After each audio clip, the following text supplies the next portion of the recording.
Хэмжлэг хүлээж авсан маш их баярлалаа. За минь зэмэр хоол их чинь. Тийм за өнөөдөр би бас нөгөө жоохон хөвгөлтэй айлд ирж байгаа. Тэгээд бас нөгөө танахдахыг бас баг зэрэг мэддэг болохоор тайдад зориулаад чизтэй одоо төмсний оромог хийж та бүхэндээ үзүүлэн. Чизэд орон твсэд өгнө. Энэ үндсэн орсон маань чиз төмс. Тэгээд төмсөө бол би сая ийм нингэн чоркоор ингээд чоркдсан байгаа бүгднгийн ийм нингэн болоход за тэнгүүдээ чоркдсан төмснүүдээ нэгсэндээ пиццаны гурил шиг ингээд дивсчин гэсэн үг. Ингээд одоо нэгсэндээ пиццаны гурил шиг ингээд дивсчин гэсэн үг. За ингээд дивсэнгүүтээ энийгээ 15 минут листэндээ одоо 200 градус дээр жигэнч гэсэн. Тэр хооронд өмнө тийм маха хийхээс өмнө төмсөглөө болгоно гэсэн үг байхгүй. Тэгээ тэр хооронд нь хоёулаа маха болгоё гэсэн. За ингээд нөө үндсэн төмсөө бид нар сая овонд ээжлээ. Овонгоо болохоор 200 градус дээр 15-аас 20 минут болгоно. Битээр гэтээ сая 20 минутаар тавьчлаа. Яг л овонгоо урчилж халаагагүй байсан учраас 20 минут дээр тавьсан байгаа. Одоо ингээд минийд галаа асаагаад тэгээ хоёулаа энийгээ өөртөөхөө амтлагаар за ингээд хідүүлээ ингээд төмсөө одоо улаан шар чинжүү хийсэн байгаа. Би одоо өнгө оруулалтаас амт оруулах гад тэгээ дээрэс нь зөөлөн гал дээр жоохон шарж агаад машинцэн махнаасаа хийгээд тэгээ давс перцээр амтлаад ерөнхийдөө одоо хоолны маань мах маань бэлэн болно гэсэн үг.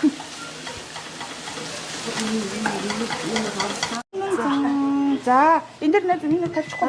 Чулуу болохоор зүгээр үү? Зүгээр чулуу болохоор зүгээр. Ингээд нөгөө чизээ дивсэд одоо төмсөө дээр нэгсэн байгаа. Одоо төмс маань ингээд ерөнхийдөө 100% болцтой болсон гэсэн үг. За энэ дээрээ хідүүлээ бэкон дивсэд дээрээс нь одоо түүний амтсан баха яагаад одоо дивсэд дахиад баг зэргийн одоо шарж өгөөд тэгээд хоол маань ерөнхийдөө бэлэн болно гэсэн үг. Ер нь бол чөлөө цагаараа амралтын хүүдэр хүүхдүүдтэй хийж ирэхэд маш амттай бөгөөд дээрээс нь маш хурдан болдог бас хоол байгаа. Ингээд одоо ингээд бэкон дээрээ дахиад юугээд ирсэн гэсэн үг. Одоо болцсон маха амтлаад болгоцсон махаад ирсэн гэсэн үг. Тэгээд энийг бас гэртээ хийгээд игдэр хамгийн гол нь эзэгтэй нард минь хийгээд маш амархан энийг бас пэйжэнд хийж болно шүү манайха. Пэйжэн дотор хийчих болно.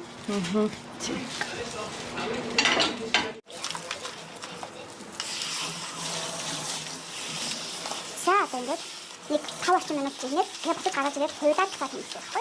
За танаас дахиад явцаас нь хараад. Ерөнхийдөө хоол маань ингээд гараад ирлээ. Одоо энийг бид нар ингээд хуйлна. Энийг ингүүтээ бүх юм маань ингээд нийлээд одоо кембап шиг хуйлна гэсэн үг. Ийм зориултын цаас сонгохгүй бол зориултын бус цаасан дээр яхаар энэ ингээд сэрэн цаасандаа наалтчихдаг байхгүй юу? Тэгэхээр ингээд ийм гоё юу байна гэсэн. Ингээд хуйлчих. Ингээд хуйлчих. За ингээд түрүүнийхээ одоо төмсийг ингээ ороодсон би ингээ түрүү ингээ бэконтэй нийлүүлээ дотор махаа игээд ингээ ороогоо дээрэс нь ингээ чиз бүтээсэн байгаа.